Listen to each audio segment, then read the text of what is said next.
thank you all so much for being here. I believe this is my sixth alchemy class, and I had one, just the way scheduling works, I had one just 2 weeks ago, and now I'm doing another one today. So the subject that I'm going to dig into, because it's been so recent since the last one I had done, is the three alchemical principles of mercury, sulfur, and lead. Because the last talk that I gave just a couple weeks ago, we talked a little bit about the elements, the mercury, sulfur, and salt, and then we went and focused most of the time on the different color phases of alchemy, of the massa confusa or the undifferentiated stage, and then it was the black phase, the white phase, the yellow, and the red. But after finishing that talk, the more I started thinking that this would be a really good subject to dig into a little bit more fully. And this talk, I'm going to have it be a little bit more discussion, a more interactive Q&A, where we all kind of together sort of discuss the principles, give examples, and kind of sift through it a little bit. And then there's a process at the end that I created. So you can see this chart right here. As I mentioned, mercury, sulfur, and salt, there's a correlation between the four elements about how they all tie together. And there's in the actual chart for each one, there's a little bit more about how they happen. And another thing that's really important to focus on in this and keep in mind is that we're not talking about mercury. Of course, we're not talking about actual mercury or actual sulfur or actual salt. We're talking about the principles of them. And we're going to talk about different areas of life and different aspects that they fit into. And hopefully through the examples that I've given and the discussion that we'll have, that'll clarify it. Because my intention with today's class is that you can look at mercury, sulfur, and salt and feel like a relationship, feel an aspect of your life, feel food you eat or how you prepare food or whatever it is, and see those elements in it. Because if it's this sort of big abstract concept, that can be useful sometimes, but it's really when you see it in day-to-day life and you can see these three principles in most of the things around you and things that you do, that's when you can understand them and balance them. And when you balance them, that's when you have more ability to create shifts and flow more because things aren't going to be skewed. Okay, so again, the three principles of mercury, sulfur, alchemy, sulfur, mercury, and salt. And these are the symbols, and of course, as we mentioned last class, on the Rosicrucian cross, there's the three top points. And one of these will be the focal point of each one, and it'll be the focal point, and the other two will be on either side of it. Okay, so again, this is just review, just a really quick review for those people who didn't see the last video, or for those people who weren't at the last class. This is just a little bit of a quick review. Okay, so the element of sulfur is about sort of volatility and fire. So it relates to soul, sort of like your unique expression of life force, your unique expression of personality. In terms of astrology, it's the sort of the cardinal signs. In terms of Hindu thought, it's the guna would be rajas, and the dosha is pitta. And you can just see a little bit more of those associations for here. It's about sort of passion, it's about emotion, it's sort of that fiery quality, but it's also related to fire because it does burn. It actually can be a source of fuel for fire. And in terms of shadow aspects, you can see anger, unchecked emotion, just sort of that raging emotion can be sort of an aspect of it being out of balance. And again, it can be sort of that compulsion. And then there's the phrase that I shared before, all haste comes from the devil kind of thing. So that's an alchemical phrase. It's just talking about how to check that sort of push forward to maybe be impatient and maybe do things before they're fully ripened, like that kind of unchecked pushing. Okay, mercury. So you can look through here for the elements. There's a certain quality where sulfur is sort of instinctual, and kind of can be forceful, fiery, emotional, and kind of pushing. Mercury kind of dances around. Even if you look at the elements, like the actual metal mercury, and you kind kind of hit it with a hammer, or you do any kind of thing like that. I remember reading in the real Frank Zappa book, his autobiography, that when he was little, he had like his dad would get Mercury, and it was like a toy, and he'd put it on his floor and hit it with a hammer and all these little things of Mercury. So I kind of cringed. I was like, oh, and yeah, he had health stuff later on, and but basically people didn't realize how hazardous it was. But again, we're talking about the essence of it, and we picked the metal mercury because that's one of the closest elements to reflect the principle. And we're literally talking about mercury. Okay, so it's a lightness, it's a lightness, buoyancy, kind of bouncing around. It's communication, above and below, like the phrase of like as above, so below. So there's a lot it's about communication, it's about connection and communion between different levels of being, different levels of awareness, different subject matters, people who can synthesize things and they can say, okay, this thing that's true in this area of my life, let's apply it to this other area. People that do things like that, like Leonardo da Vinci, he had extensive notebooks, and there's an aspect of that where he would, synthesize all these different domains of knowledge, and like that quality is one of the qualities of Mercury. So you can look to see some of the other, as I mentioned, we're going to just touch on the doshas and the gunas. So it's like sattva and vata, or the dosha and the guna associated with it. And of course, being Hermes Lodge, it's kind of interesting to focus on a little bit more about Hermes and what that means to metaphysics and mystical and spiritual practice. And we're going to get into these a little bit more fully. Okay, so salt. It's related to earth. It's in terms of it's about structure and it's about form. It's about things becoming crystallized. If you have thoughts about something, and maybe your thoughts are wondering, you're not really exactly sure about a thing, that's a little bit more mercurial. As soon as it clicks into place, you're like, oh, I know what I'm going to do. That's crystallizing. That's increasing the salt. And when I was preparing for this talk, when you look at the attributes of mercury and sulfur and salt, one of the things that I was thinking about, like to do this talk, to go a little bit further into depth in all of these, some of the attributes they give, I notice, are positive attributes, and other attributes are given are more shadow attributes, or attributes that happen when they're a little bit out of balance. So they're all kind of lumped into mercury, sulfur, and salt, like a big list of, it's about structure, but it's also about depression, and it's also about being fixated on the past. So they kind of jumbled all of it together. So what we're going to do in the discussion today is we're going to pick apart some of the things when it's in balance, when it's out of balance, and just see how we can recognize those elements in ourselves and bring them back into balance.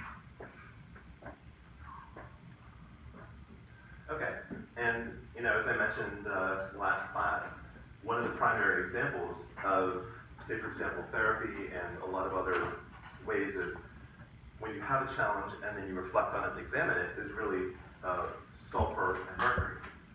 So sulfur is sort of that fiery, impulsive, kind of instinctual sort of drive.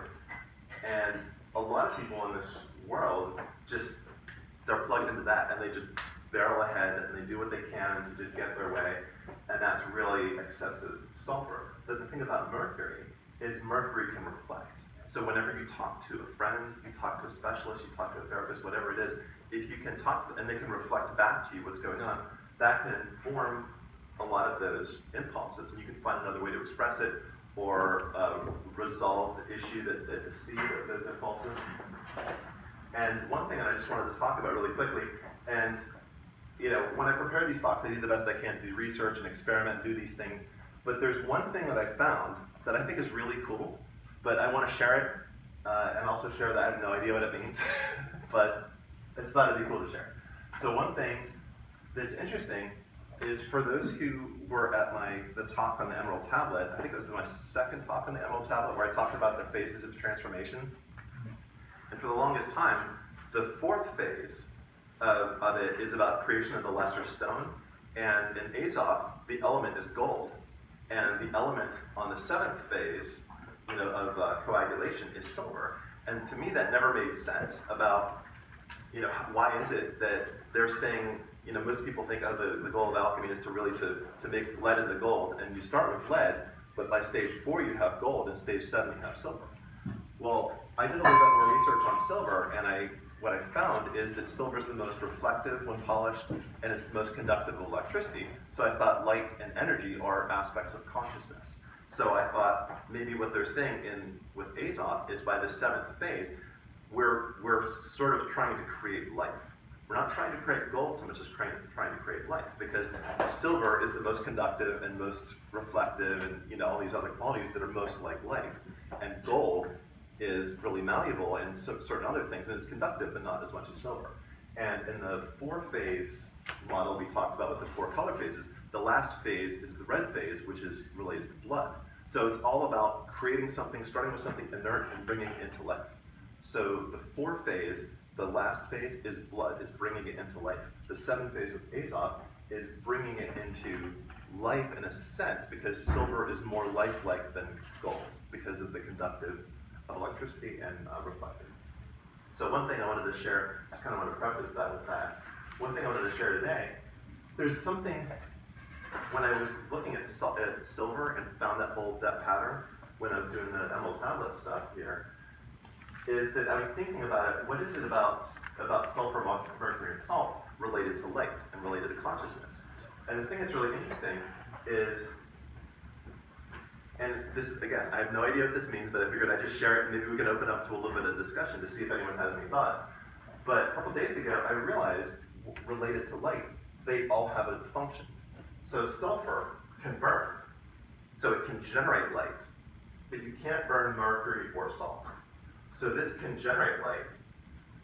The actual metal mercury reflects light, but can't generate light. And salt, crystals, light can pass through it, but it can't generate, and it doesn't reflect. So this can generate light, this can reflect light, and this conducts light. So I don't know what that means, but I just wanted to share it, So does anyone have any thoughts about that, about these kind of fundamental things about generation, conducting or allowing, and then reflection? Because there's 3 kind of fundamental ways of working with light. And it just kind of hit me a couple of days ago that only one can generate light and the other 2 can't. Only one can reflect light, the others can't.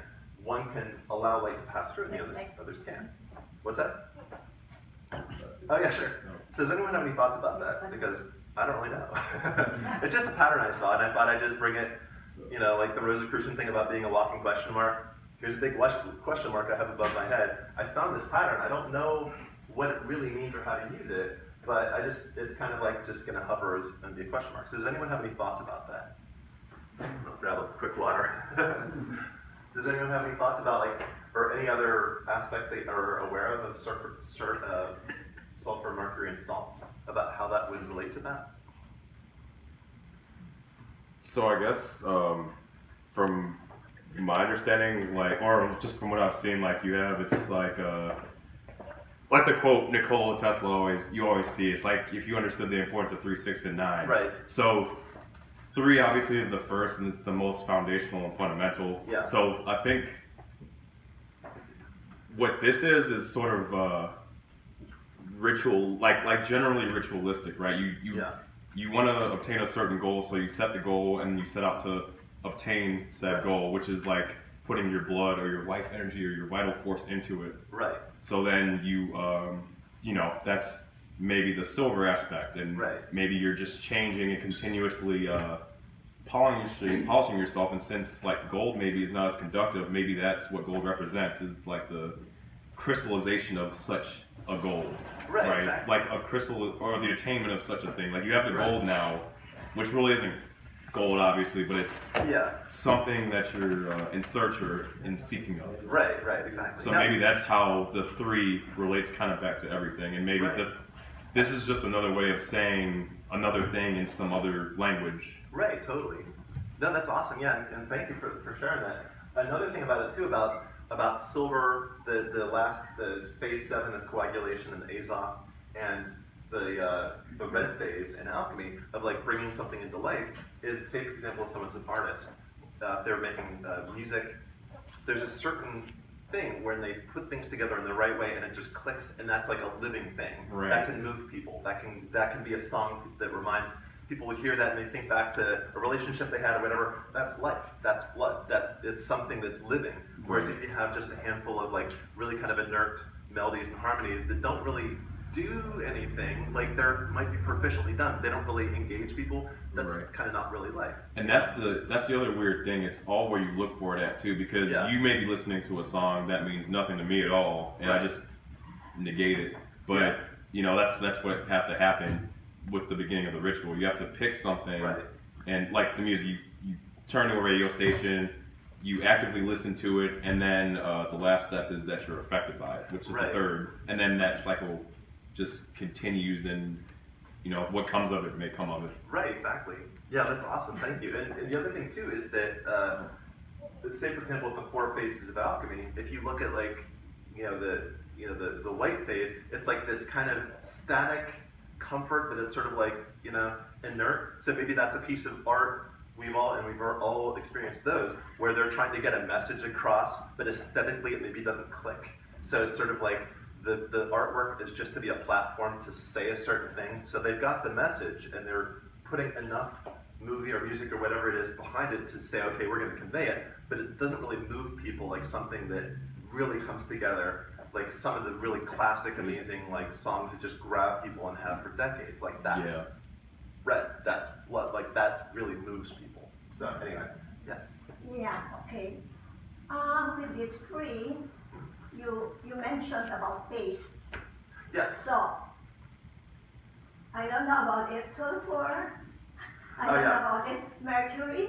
Right. But salt, pretty much. Exactly. There's a taste of salt. Right, yeah.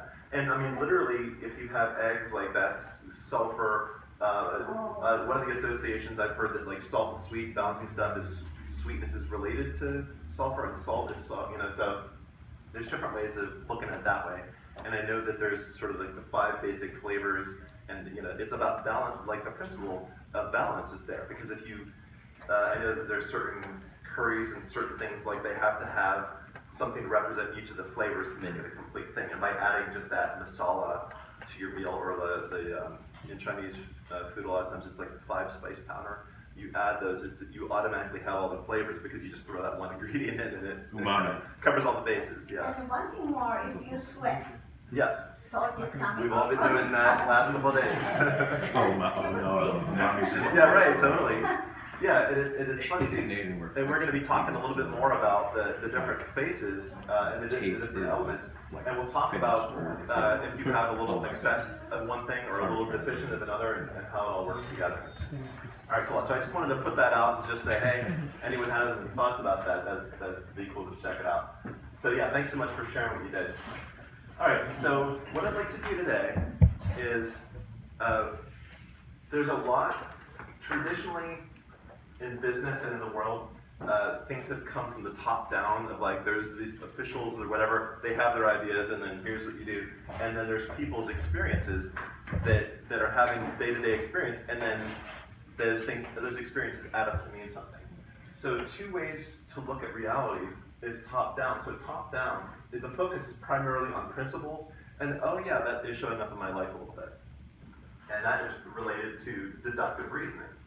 2 different kinds of logic, deductive reasoning and inductive reasoning. So bottom up is primarily focused on the day-to-day small things, and then you start to see patterns, and those patterns add up to the principles. So last alchemy talk, a couple weeks ago, it was really pretty much top down. I was saying, okay, here's the elements, and here's the 4 phases, and let's see what we can apply them to. I do my best to always apply things, but today I really want to focus on bottom up. So in business, like I mentioned, a lot of times when there's an administrative and CEOs and all this stuff, and they think these are the good policies, and let's put this out, and Let's see if people will buy these things, and they kind of push what their idea, sort of in the ivory tower up in the top of the high rise, they decide what people are going to, what they're going to offer to people. Most recently, through social media and the internet and increase in connectivity, and you can think of that, we have a raise in Mercury, the fact that we have that much more communication with social media and phones and all this stuff like that. There's a lot more communication right now than we've ever had before. There's the sort of the rise of bottom up. So anytime you've got something from Amazon, for example, and you've rated it, or if you have get a Lyft or Uber from somebody, and you rate them, and they rate you, and there's all these systems of rating, and people get preference based on their ratings, or Yelp, or any of these other things, that's bottom up. That's individual people's experiences that add up to a higher rating for certain businesses or products or whatever, and that gets raised up. Versus top down is some administrative board saying, this is what people are going to buy. So you can see these are just two different ways of seeing reality. And for me, just like the whole thing about Mercury, Sulfur, and Salt, it's important to balance them, to understand these three principles and how to balance them. It's also really important to, in your own life, in your own mystical practice, in your own study, to make sure you're really doing these. Because it's really easy for us to get a preference, to say, okay, I'm only going to study principles, and every once in a while, oh, in my daily life, I guess it's going to be different based on what I've read. You know, and also too, sometimes you can be kind of down in the process of just living your life, and then not reflect enough at what the ultimate principle is. So it's all about gathering these experiences and adding them up to the principles, and it's also looking at the principles and seeking where you can apply them. So if you feel like you have a preference, it's really important to consciously say, well, what would be the bottom up, or what would be the top down? Just whatever your opposite sort of default is, to be able to check that. Because there's a lot of things you might learn and might discover from just seeing it the other way. Okay, so today we're going to be focusing on bottom-up explanation of the three elements, the three essential elements. So what I did was I just took like 4 subjects, 4 basic areas, and we can just talk, I can share what I found, and we can just kind of talk about how those 3 elements show up and how they balance. So say, for example, presence. So, you know, if someone is just, you know, we've all had the experience of talking with someone in conversation and they're kind of not there. They're kind of there and they're looking around and they're not really fully present. In meditation and mystical practice, there's something about presence. When you're fully, completely there, all of you is right there in that moment, participating in that ritual or that meditation or that whatever it is. There's so much more benefit when you are completely present. So I thought presence is kind of a prerequisite to lots of other things, so let's look at presence. Okay, so presence. So the Mercury could be an awareness of physicality and subtle impressions. So if someone is really fully present, they feel the physicality, but they also can feel like their vital energy, or they maybe are aware of their breathing. There's different layers of it, and they're all sort of working together. They're all sort of communicating together. There's an awareness that kind of moves between all of them. And Mercury, as I said before, is about communication, but it's also about the as above, so below. So there's the metaphysical, and there's the physical, all kind of communicating and communing with each other. So with this, it's all about when you're present, feeling subtle energy, but also feeling your body, like really being accurate in that moment. Okay. And for Sulfur, there's a vitality and engagement in the present moment. There's like your vital energy, your emotions aren't elsewhere, you are just, all of you is there. You know, your body, your mind, your emotions, you're all right there focused in that moment. And there's something about all of those capacities that you have, all being together in that moment that really is powerful and makes you feel more alive and more aware of what's happening in that moment. And then the last thing is salt. Attention rooted in the physical body. And one of the things I really love and appreciate so much and respect about H. Spencer Lewis is he really said, you know, to deny the physical body and not focus on health and not focus on these other things, that's a challenge. And even in the story of the Buddha, as it goes, Buddha was, you know, following the ascetic path, and he was sort of starving himself. He was about to die, and this girl said, "Here's some rice milk, please don't die." And he realized that if he didn't focus and bring his physical body into it, he would have died. Wouldn't have happened. So it's important to incorporate the physical body. So being completely fully present in the present moment means your thoughts are engaged in the moment, your emotions and your physical body are all engaged in the moment. So originally I had written this long list, that's why there's some space here. And I said, if you have low mercury or low sulfur, it's this, and if you have excessive. But what I'd really like to do is kind of just talk about that, because I don't want to spell everything out based on what I've found. But say, for example, if you have excessive mercury, and excess of that could be excessive thought, excessive communication. Your mind might be skittering around and not being fully in the present moment. If you have like an excess of sulfur, maybe that's like really high levels of emotion, might be sort of drama or any kind of thing like that.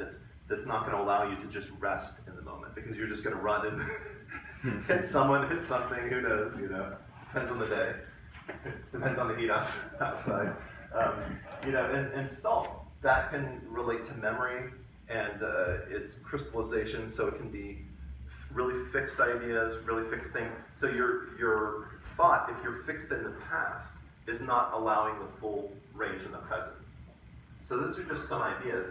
And if you have not enough mercury, then what it could be is not enough reflection, not enough awareness of different levels of your being. If you're sitting in the present moment, all of these levels, your body, your mind, your emotion, are all communing and they're all interconnected. And you're feeling that interconnection through that principle of Mercury.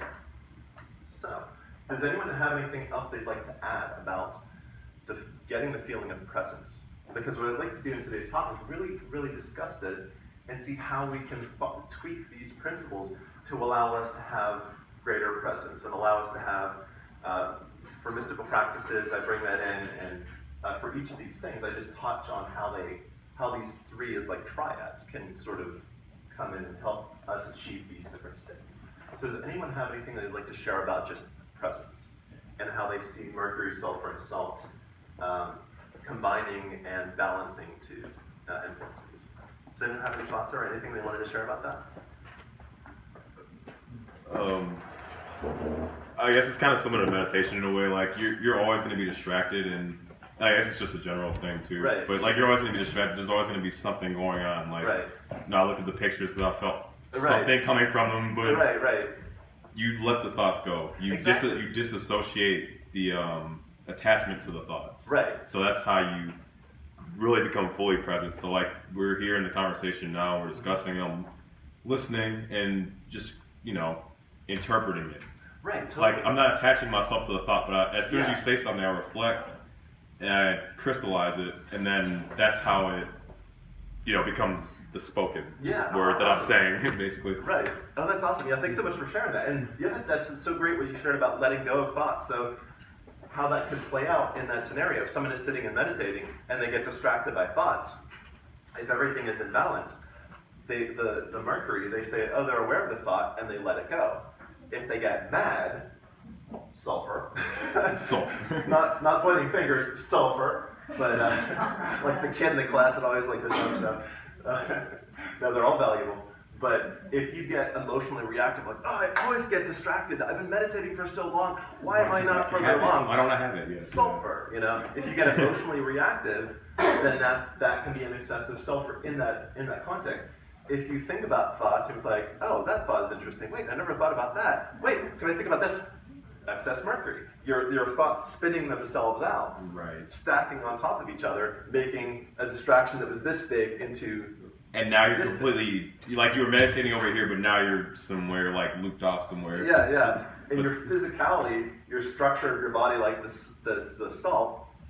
Say, for example, if you the aspect of salt as relates to the past and memory, if you look at it that way, you might say, that's just like me. I can never get this right. I'm always doing right. And you fixate on the past, that's the excessive salt. That principle is sort of blocking you from that. Or you could just be like, hey, I made a mistake. I focused on the wrong thing for a second, and I will return my attention back to my meditation. Right, exactly. And that's perfect. And the thing that's different about that, that's so different about any of the other dramas and all the other examples that we just gave, is when you have an awareness, oh, that just happened, and then you just easily just pivot and refocus on your practice. You don't get emotionally involved, you don't overthink it, you don't get into like regret the past and my patterns and everything. But it's hard. It's right. Oh, it is. Yeah, totally. But it's sort of like that's sort of the practice above the practice. You know, like right. practice of like not just the practice you're doing, but how you get moved through it. How you walk the steps. Exactly. Of Yeah. the plan that you outline to yourself. Yeah, absolutely. Yeah. So it's like not just learning, but learning how to learn. It's sort of like meta learning. It's like the learning above learning, the practice above practice. What's the process of moving through it? So awesome. Thank you so much for sharing that. Okay, so next is mystical practices. Before I get into this, I just wanted to touch really briefly on health, because there's an aspect for just health in general. And say, for example, if you have Mercury is about communication. So possibly, I don't want to get into too much detail about this, but say, for example, maybe a disease like cancer is about like a little pocket of cells that's not as connected to the whole, that is running rampant to say the problem is we don't have enough cells, we just need more cells, and just builds and builds and builds until it could potentially kill the overall organism. So that might be a breakdown in Mercury. In Sulfur, maybe if someone's chronic fatigue syndrome, low energy, that kind of stuff, that might be a breakdown of that. And also too, for mitochondria, like mitochondria are the powerhouses of the cell. So I think it's like, is it MS, or there's I think it's like multiple sclerosis. There's a couple other diseases that are malfunctions of the mitochondria. Maybe that's a health challenge related to sulfur, not being able to fully generate that vital energy, like the burning in that sense. And then salt might be a lack of minerals or some type of deficiency. So, and again, please know that I'm not talking about literal mercury. Don't go to your doctor like, I really looked at my disease, I just don't think I have enough mercury in my diet. And they'll like look at you really confused and write a prescription for the seafood buffet after dinner. This guy. You're good. So does anyone have anything?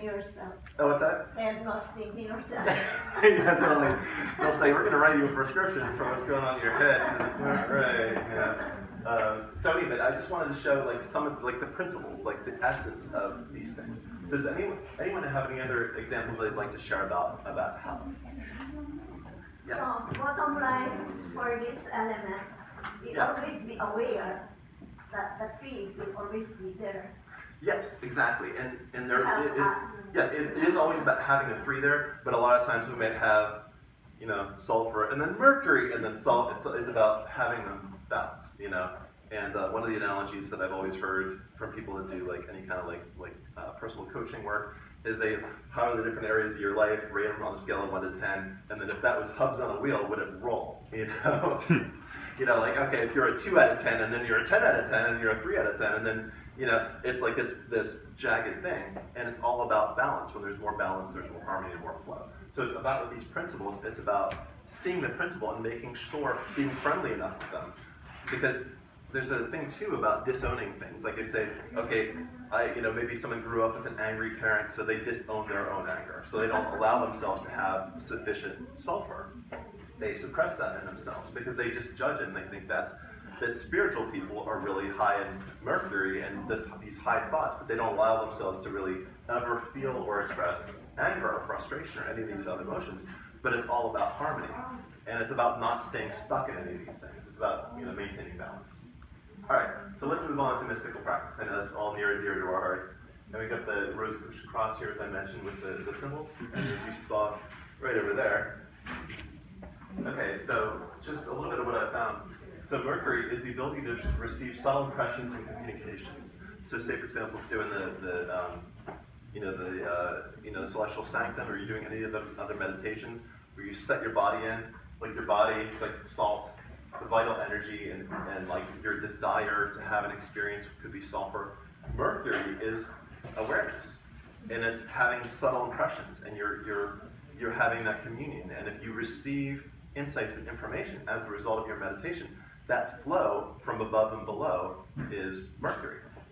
And it's just the same thing of like Hermes or Mercury is, in terms of mythology, is the messenger of the gods. It would like take messages from the gods and deliver them to people and then go back and forth. So that principle is a real thing. It's like how allowing are you to receive insight and impressions from like the subtle realm, like spirit, source, master within, whatever you'd like to call it. But how aware are you and open are you for your cognitive mind to receive these impressions? So for mystical practice, that's a huge, huge one. Sulfur is enthusiasm and sort of the passion for that, because there's always setbacks. In everything there's setbacks. But it's, do you have enough drive and love for what you're doing that you'll persist for setbacks, for plateaus, for people saying, oh, you're weird, you're crazy, or I don't know, I'm really concerned about what you're doing, I don't think that's a normal thing, you're standing like this, what is that all about, or whatever. When other people's views conflict with yours, and it's easiest to just go along with the current to say, okay, you're right, I'll do the thing that makes sense to you, versus you lovingly say, okay, I totally appreciate what you're saying, but I'm just going to continue to do what's right for me. That takes a certain amount of emotional resolve and emotional fuel to say, I love this so much, I'm going to continue this and work out what I need to. Like if I need to get up earlier in the day to meditate, I'll do it, because you have that passion, you have that enthusiasm for it that'll keep you going for that. Okay, the last one is salt, is consistency of practice. So there's a principle of depth versus span. So if you have a million different practices that you do, that's great, and each one can be sort of a nutrient in a sense, but if you have inconsistency, you won't allow yourself to drop down to experience real depth through those. So say, for example, if you do all subtle energy stuff, and you don't do anything else, you will lack the breadth, the span, because you're only doing one thing, but at the same time, there's a gift to depth. So if you can be consistent with one thing, you can go much deeper than if you did like 50 things. If you were doing like 51-minute practices a day, probably not going to have a huge amount of depth. So what I'd like to do is open it up. So does anyone have anything they'd like to share about mystical practices and about like what could be an excessive amount of sulfur, or excesses or any deficiencies? Like say, for example, if Mercury, if you're always searching for the next biggest thing, like, oh, I really like the lemongrass, but I heard this other thing is really great, and you're skipping all over the place, that might be an excessive amount of Mercury. Deficient amount of Mercury is not allowing that communication on subtle levels. Maybe sulfur is feeling really volatile and reactive, and not allowing yourself to settle into the stillness and clarity that comes with insight in these practices. And again, as I said before, maybe salt could be really fixed, hard points of view that will never change. They've crystallized and become hard and rigid. So those are just a few examples. So does anyone have anything they'd like to share?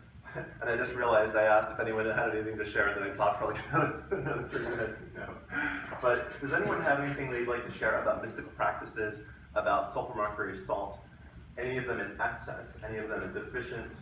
Anything that they'd like to share about that? They're saying that salt is the one that is on earth. Yes, because it's all about bringing it into form. And if you think about it in terms of the body, even just the physical body, so the salt relates to physicality and just the element earth and just solid, like physical crystallized reality. Also too, in the Emerald Tablet, they talk about that its strength is perfected if it's turned into earth. So if you take the principles and you apply it and you change things here in physical reality, its strength is perfected if it's manifested. If you have an intention, you plan to do something, and you actually create that thing, you've perfected the strength of that one capacity because you've actually demonstrated you can manifest it. So salt is related to the physicality, and the sulfur is the emotions and the vital energy, and then the mercury is sort of the mental capacity and the ability to make connections as well. That was what I was going to say. Yeah. Basically. Okay, nice. Awesome. All right. So let's do this. So we'll keep moving along because I got a couple questions and processes after this. Okay, so communication and relationships. And I just picked a few things that I thought, like health, relationships, mystical practice, being present in your life in general. Just wanted to bring a couple different basic areas that we can sort of discuss and explore. Okay, so for communication, Mercury is all about talking, communication, laughter, and sort of on on the scale, as I talked about earlier, talks about levity and gravity, about being very light, happy, joyous, buoyant, and then gravity is like very still, very kind of, so that sort of scale would be sort of like mercury and salt. So salt is like inert, kind of like a little bit stuck or a little bit depressive, a little bit fixated on the past by itself. And mercury is kind of doing this. And so in terms of communication, Mercury could be all about really vibrant, full communication, where you're not just saying your thing, you're talking to them and you're seeing eye movements, you're seeing their body language, their breathing, and you're taking that as communication too, and you're allowing that to be reflected in your response, like what you actually say next to them. So vibrant, full, it's almost like bandwidth, you know, like the big, you know, like if the original internet was like through phone lines and then it's like, yeah, right. And then it's bigger fibers and bigger fibers. It's more bandwidth for more communication. So a really good, strong amount of mercury with interpersonal relationships and communication is noticing all of it, feeling all of it, perceiving all of it, allowing that to impact you, and then having your response, what your body language, eye movement, all of these things, your breathing, your talking, what you say, how you say it, your inflection, tonality, you know, having that sort of feedback where you're receiving what they're sending out, and then you're having it change when you send it out to them. So that could be mercury. That's basically the principle of mercury. Sulfur is emotional connection. It's like feeling that love, or feeling that, it's not like, oh, you're going to be completely in love with everybody, but you know, there's a feeling of like when you have a close friendship, or you have, or even just the lightness of like, I'm really happy to see you, or thanks so much for helping me with my groceries, or any kind of thing. You can have a basic emotional feeling that adds kind of more juice to life if you allow yourself to check in on the emotions and intentionally say, wow, I'm really grateful you helped me with that thing, even if it's a brief passing thing. And that's a thing about communication, is giving that emotional quality and having that energy and that feel behind what you're saying. So it's not just about what you're saying and the inflection, it's also about the emotion and the energy behind it. And then the salt could be, you know, if you're having just a light discussion with some friends, or you're just kind of venting how you're feeling about something, maybe you don't need so much salt. But if you are in a group of friends and you're planning a vacation, or you're planning a trip, if you don't have some plan or some intention or somewhere you're going, that you have to have some type of framework to get anything done. You know, because if you're planning a trip, it's like, okay, we got 2 hours to like decide what we're going to do and plan this big event. If you're all excited and you're talking really energetically and you've got all this emotion, but you have zero plan and zero structure, you don't know where you're going and you don't know when you'll get there, that's lacking salt. But if you are doing something and you say, well, let's make sure we take care of what we need to take care of and we do what we've intended to do, that's the structure, that's the salt. So you don't want to, if you have communication that's just trying to get a point across, or it's trying to convince someone of something, and there's some type of form and structure of salt, but you don't have the genuine compassion for them and feeling for them, and you're not really communicating back and forth with them, it'll seem stale and dead, you know. So, does anyone have anything they'd like to share about communication and how they, in the past, maybe have experienced these things, or how they could see maybe these essences being a challenge if they're out of balance, and having more flow if they're in balance? I have a question. I don't know if the question can be. Oh, what's that? I have a question. I said. Yeah. Can I ask? Yeah, absolutely. These your mention, can you relate it from the influence in the horoscope? In the horoscope. Oh, horoscope. Horoscope, sorry. Oh, yeah, absolutely. No, this so these things don't, you know, directly like, okay, this is related to this sign, but basically, and I think you could do your own research to find the details of how this all fits together. But as we had said before, that sulfur relates to the cardinal signs. The cardinal signs were sulfur, the fixed signs were salt, and the mutable signs were mercury. So you could look at those three, and each of the signs, like the 12 zodiac signs, so that means there's 4 signs that are fixed, 4 that are cardinal, 4 that are mutable, and you can say, okay, mercury, sulfur, and salt, and see how those 4 signs, and maybe you can see a pattern. where, you know, what are those force signs? Are they a scale within that capacity? Are some more mutable within mutability than others? You know, so that might be a way to go, because you've already broken it down into 3 groupings, and then you can kind of just intuitively feel and do some more reading to see, well, you know, how do the different signs reflect those principles? So no, that's a great question. No, thanks. But yeah, so just remember that the fixed, mutable, and cardinal. So as I mentioned, sulfur is the cardinal signs, salt is the fixed signs, and Mercury is the mutable signs. Okay, so last one that I'd like to talk about is mastery.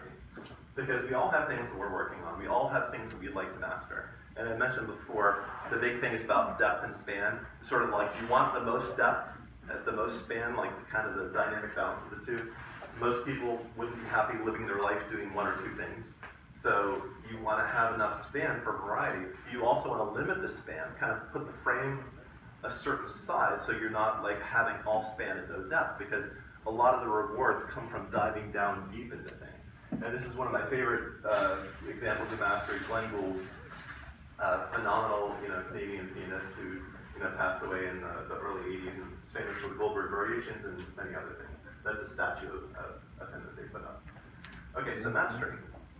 So mastery of anything, Mercury is the ability to basically reflect what's working and what's not. So if you have a practice, and if you have some like a practice log, say if you're a musician and you're working on practicing a technique, do you have some type of practice log? Do you have some type of way to do something and then step back to say, here's my practices for recording it, like recording it on video? That's a way of reflecting back. Anything that reflects back to you, that gives feedback on what you're doing, how it's working, how it's happening, is related to Mercury. Any type of communication of you're down in it, it's sort of like embodiment and transcendence. When you're down in it and you're playing the piano and then you come up, that's embodiment, and then transcendence, you step back to say, how did I do? And you watch the recording of what you did, or whatever it is. That messenger quality of like above and below, that's the same thing. It's like embodiment and transcendence. To be able to stand back and reflect and say, is what I'm doing actually working? One really great example that's kind of might seem a little strange is Stephen Covey in his book 7 Habits of Highly Effective People. There's one of the habits is related to personal management, is like to make sure that you're being efficient and you're getting to where you want to go. But another separate habit is personal leadership, and that's what direction is the best direction to go. So basically, Covey brilliantly explained it this way. He said, personal management is how efficiently you're climbing the ladder. Personal leadership is making sure the ladder's against the right wall. So it's diving down and being embodied is management. You're working, you've decided to do a certain thing, you're practicing an instrument, you're practicing a skill, you're trying to master it, and then you step back to say, are these practices working? Do I need to let these practices go and adopt some other ones with the intention of, here's my performance now, and here's what I'd like it to be ultimately. So you have to have some sort of transcendent ability to see, here's where I am, and this is how I see the math of me growing. And making sure that fits within your trajectory is going with where you want it to be. So Mercury is about really being able to dive in and do it and step back and reflect. Is what you're doing giving you what you ultimately like to have? Okay, and next is the sulfur is like the passion. Again, it's like the thing of like mystical practice. If you have an enthusiasm and a passion for it, you will continue. You will continue through like physical pain, mild obstacles, hopefully not all physical pain. Yeah, right. Yeah, totally. Oh my God. Yeah, so you have to like endure through, like where stuff, you have to have the emotional gas, like the emotional fuel to get you through whatever obstacles, especially with mastery. Usually there's spikes and then plateau, and a spike and a plateau, and maybe there's a little drop, and then it's not an even like slowly walking uphill. It's some peaks and valleys in those processes. So it's about you have the emotional strength for that, and then salt is do you have in terms of a good plan? Do you have a progression? And I know that salt can seem a little lifeless, but it's so important to have structure. I mean, there's a reason you have bones. you have teeth. That's the most salt-related parts of your body because they're so you know, your muscles are a lot more movable. Your bones are really kind of fixed, you know. And salt can seem like drudgery and it can seem lifeless, you know. It's sort of like sometimes in your life you might be working with a lot of like structure and you feel like you're walking through a maze and you're like, is there even any cheese in this maze? You know, you're just going along and you're like, is there any reward at the end of it? But sometimes you just have to have that sort of nitpicky kind of process to go through that's salt, it's structure, it's form. So anyway, yeah, exactly. So basically, it's like if you think about it, it's almost like with mastery. If you're teaching yourself something, if you're studying with teachers, or you're self-teaching, you're self-guiding the process of learning something and adopting ability in something. You kind of have to have a plan and then execute the plan and be able to stand back to see is it working, and then maybe change the plan. So it's actually going to be a lot more mercury and salt with the emotion of sulfur sort of keeping you going to the next phase.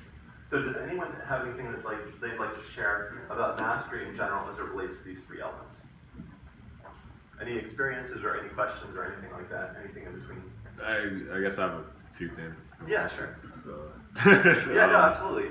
So did you order them that way just to structure the lecture how you wanted to structure it? So yeah. salt, like it's the bottom up. So you start with the shell of yourself, you know, your physicality, right? Your bones and your muscles and your blood and everything that you're consisted of physically. Yeah. And the sulfur is obviously inside you, but it's something that you can't really see or touch. Well, yeah, I kind of. And same thing with with Mercury. Mercury's more of like your intelligence and your perception of reality, and I was going to go into perception of reality being important for communication with other people, exactly, yeah. And your own perception versus trying to talk to someone who has a different perception of it. Right. But is that why you structured it? Well, it's funny because there's different ways of saying it. So a lot of times you hear mercury, sulfur, salt. And so I just kind of did it that process that way. But if you do think about that, is totally right. And actually, when I mentioned about the whole thing of like two talks ago, when I was talking about psychology as a model, as alchemy as a model for psychology, the beginning of psychology, when you take a model of something as a simplified representation of it and use that as a guide to help you create what you're going to create. I mentioned Abraham Maslow's hierarchy of needs, and I said that's actually really, if you look at it, the brain. Right. Because you have the fundamental needs, or the reptilian brain, then you have the emotional needs, which is the emotional brain, and then the neocortex, which is the. But that's this. And it takes the same path as everything, like you know, the chakras. You rise through the exactly, chakras. Right. You rise through, like you expand from one thing to another thing. Exactly right. And I guess that's it also goes into reality. So the person you're talking to, you know, has a different perception of the reality, and they may be working with a lesser or more model of their reality than you are. So you have to figure out how to, you know, choose carefully how you say things and what you do and how you like approach things with that particular person. Because exactly.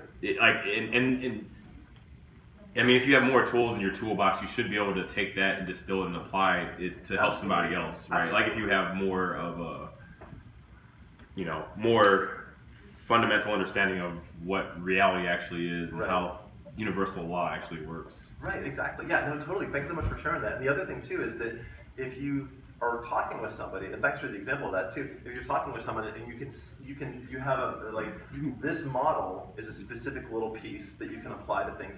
If you can say, oh, this person is all over the place, and they sort of like the ADHD type of thing. Okay, they're working with a ton of mercury, a whole pile of mercury, you know. And so, what can I do to help? There's a really useful thing in NLP called pacing and leading, where you resonate. It's all about resonance stuff. You seek to match the person, and then see if you can guide it to like a more neutral place. So if they're really, really being chatty, you can raise your talk, the speed of what you're saying, and then see if you can guide it, because what it really comes down to is emotion. If you feel a strong bond with a person and you voluntarily increase the rate of your talking to see if you can lead it to the place where you can both talk at a normal rate, that having them feel that you care about them might allow them to relax. Some of that speed might be coming from anxiety. So just knowing this principle, that this is a way to help see, okay, this is what's happening a little excessively, so let's see if we can guided there. But the one thing I wanted to mention is like this is the same thing as the brain. It's like this is the reptilian brain, like the physicality. This is the emotional brain, sulfur, and this is the neocortex. So it's like the bottom up. And as the example I gave is like you have the ocean floor, then you have water, then you have air. Things have a tendency to get more dense, less dense, and least dense. All right, so let's do this. We have just a little bit of time left. There's two questions that I wanted to start with, that I just wanted to pose, and then we're going to do just a brief process to help really feel these three essences, like inside of yourself and inside of your memories. So you can write these down. It's helpful to just make notes if you have paper and pen from over there, or if you have a device you want to take notes on. When I first started teaching and had some people more and more starting to have the devices, I would kind of be teaching something like, are they on their phone, just kind of like posting on Facebook or something? And then I realized they were taking notes on their phones. Like, okay, I got it. So totally, it's fine if you want to take notes on your devices. It's totally good. So in terms of how balanced are you in general in sulfur, mercury, and salt? Do you feel a little bit more elevated mercury? Do you feel a little bit elevated, like sort of more mercurial and fast? Do you feel a little bit more like passionate and like maybe passionate but maybe a little volatile, a little bit excess sulfur? And salt, are you very ordered, structured, cut the crust off of your square sandwich or whatever? Do you have that sort of structured, fixated kind of quality of like maybe even the OCD of like just having everything perfect? This sense of order, like diving into maybe an extreme of order to move away from what's perceived as chaos. So all these things of mercury, sulfur, and salt. So that's the first one. You could just make notes to yourself and see, because it's really good to check in how balanced are you in general. And then the second thing is there, what's that? Oh yeah, sure. Yeah, is it consistent or does it depend on your state or activity? So are you more mercurial in the morning or in the evening? Are there some people that bring that excited talk out of you, or some people that push your buttons and you're like, oh, love and light, and then they come and you're rah, you like rain sulfur down on them, So that's the thing too. Who pushes your buttons and how? How does it relate to these three elements? Because in life isn't like, just like the process of growth, it's like peaks and valleys. Some people seek to just always have things easy and sort of like, that, if you have a high state, like high vibrational state, but it always stays the same, it's going to sound like, which is what it sounds like when you're dead. Like when your heart stops beating, it's like, so that stasis is death. And in alchemy, the white phase is a type of stasis. It's kind of a type of semi-death, because it's like this puffy cloud, this soft padded nest. You don't allow randomness or discomfort to come in to help you grow. You're just kind of padding the nest and kind of, putting more coins in the meter. It's kind of staying where you're staying, So these are the two things I want to make sure is how balanced are you in general, and then are there events or situations that really tend to pull one out to the extreme and like at the expense of the other two? So those are two really good questions to make note of. And with the last few minutes left, after you have those done, I'll give you a minute. What we're going to do is we're going to do a process where we think about the present, we touch into the present moment, and then we think about like a memory, and then we think about, and then we'll touch in on our personality. And we'll see if we can, when we touch on these areas, if we can really feel the elements that are kind of all in a dynamic balance holding them together. Because we have just a few minutes left. Okay, so whenever you're ready, close your eyes, and we're just going to do this brief meditative process. Okay, so close your eyes, take a nice deep breath in. Allow it out. Just allow yourself to relax. Okay, so take another nice deep breath in. And allow it out. Allow yourself to relax. Okay, take another nice deep breath in. And allow it out. Just allow your body to completely relax. Allow your body to be held, relaxed, supported by the chair. Feel the chair supported by the floor. And just feel this ease and feel all of the support that's here for you. So take a moment and just feel your physical body. Just be aware of the present moment, just like we talked about presence.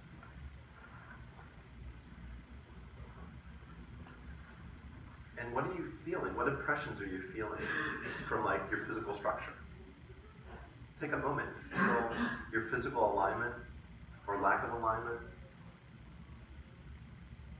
and tune into salt. Tune into structure. Is your head to one side or another? Are you sitting poised? Are you balanced? Are you stiff? Are you open? Just take a moment, feel your physical body.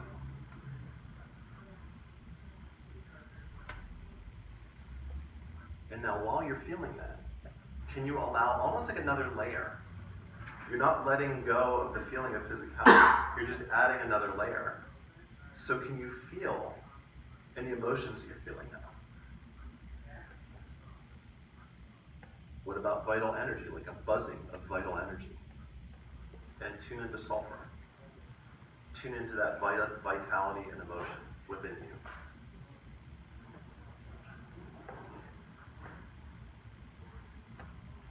And feel how that layer is sort of resting on top of the physicality. The physical is sort of the box, the frame that contains the picture. And feel that vitality and feel that energy happening within that frame.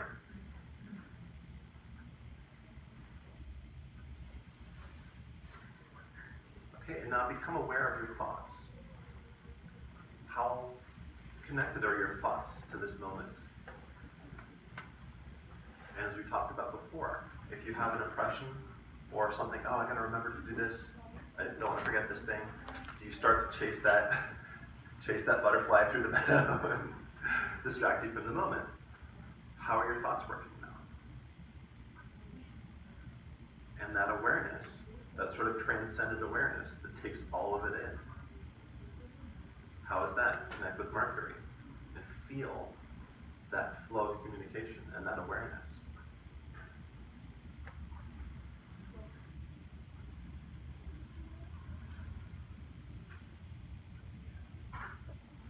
Okay, and now think of a memory that was a really very positive memory, but an energetically strong memory. Maybe like a fantastic time you had. And just allow yourself to step into that memory and feel that. And take a moment to feel the salt, like feel the physical structures, all the structure, all the physicality that promoted that and allowed that experience to happen. And feel that that's sort of like a tabletop that's supporting everything else. And really feel the crystallization of that.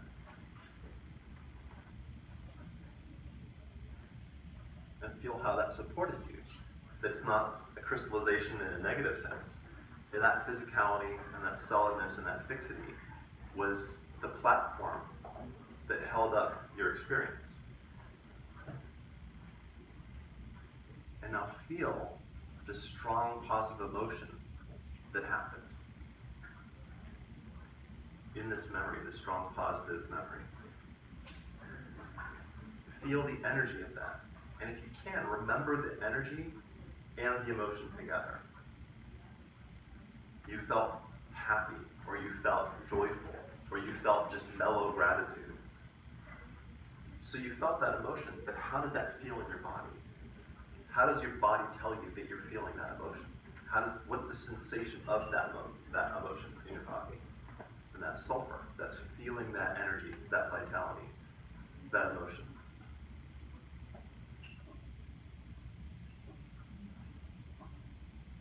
Okay, and last, reflect on your thoughts.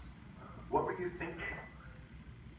And also, how was your vibration? Was your vibration really high and fast, like that buoyant, sort of mercurial dancing around? If it was a really amazing memory where it's bouncing between, oh, the music is so great, oh, I love the food, oh, this person is so amazing, oh, this is such an interesting conversation, kind of dancing around, sort of like a buffet, sampling all these different aspects of that moment.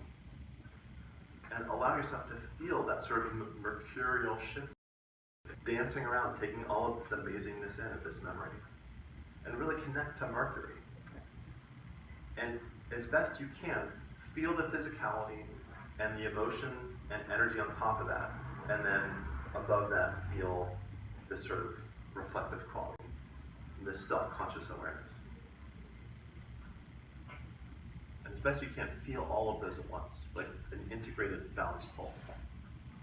Because the more we feel all of these aspects together, the more they can function together and maintain more balance. Okay, the last element is personality. So take a moment and think about your personality, your basic personality. What are the areas for you that are fixed in place, for better or for worse? Do you have fixed opinions that really don't change? Do these areas serve you? Are the elements that come from a deep conviction and a deep knowledge about compassion, about personal evolution, those types of things? Do you have a consistent view because that's just part of the fabric of who you are? Or is it maybe some old stubbornness or stuckness that maybe you received from friends or family and maybe just don't even remember where it came from? But think about your personality and just kind of reflect on it. What elements are fixed in place and solid? Okay, next, how are you with emotion? Are you comfortable expressing emotion? You know, we checked in with salt, now check in with sulfur, with your personality. Do you feel comfortable expressing emotion? Obviously you can't express all emotions at all times, but with close personal friends and family, can you express fully emotion, like what you're feeling? Or do you suppress some of them? Do you judge some of them? Or do you dismiss some of them?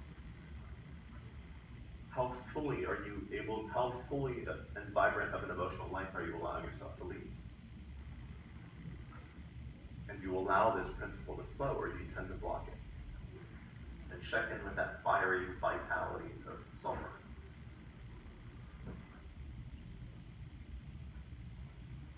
And last, check in with Mercury. Check in with your thoughts. How often do you reflect on what's happening in your life?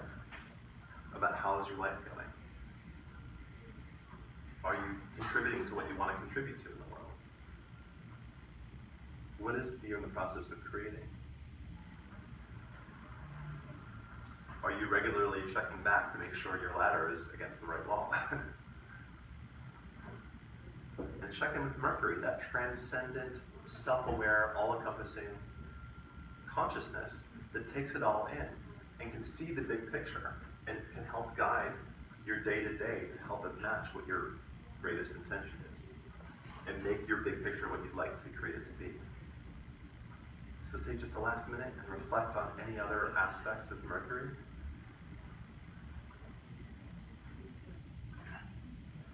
Okay. And then whenever you're ready, you can open your eyes, bring your attention back to the room. Awesome. Well, thank you so much. That's it for today. And I just wanted to share just a few things about this, and hopefully it was informative and some stuff that you can take with and really work with. The process of spiritual development, being more present in your life, communications, health, all these different things, and hopefully these elements can help you maintain more balance and more flow in your life. So awesome. Thank you so much for being here.